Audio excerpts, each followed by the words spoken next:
Simple steps to effortlessly transition from back to belly in swimming. Transitioning smoothly from your back to your belly while swimming might seem tricky at first, but with the right technique, it can be effortless.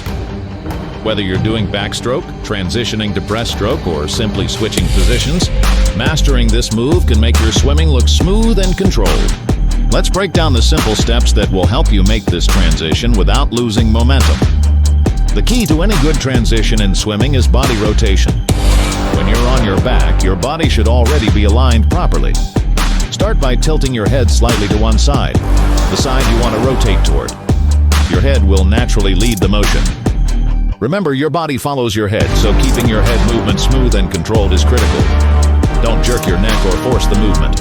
As you begin to turn your head, engage your core. Tighten your abdominal muscles and start rotating your shoulders and torso in the direction you're moving.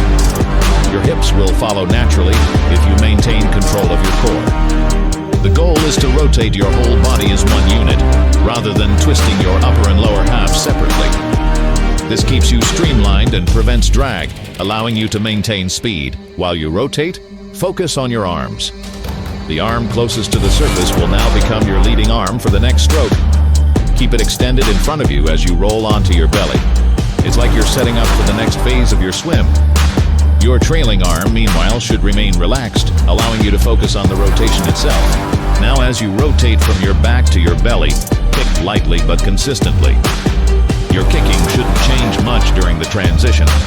By keeping your legs engaged and your kicks controlled, you prevent your lower body from dragging behind, which could slow you down.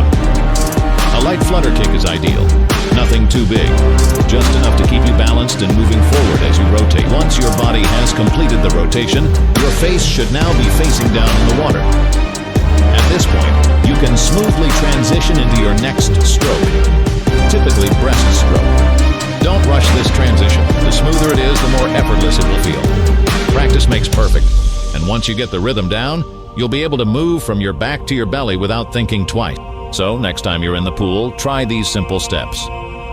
With practice, you'll find yourself making the transition from back to belly effortlessly with minimal drag and maximum speed. If you found these tips helpful, make sure to hit the like button and subscribe to the channel for more swimming techniques and tips. And don't forget to leave a comment below. How do you handle transitions in the pool? We'd love to hear your thoughts and experiences. Also, check out the videos linked here for more ways to improve your swimming. Thanks for watching.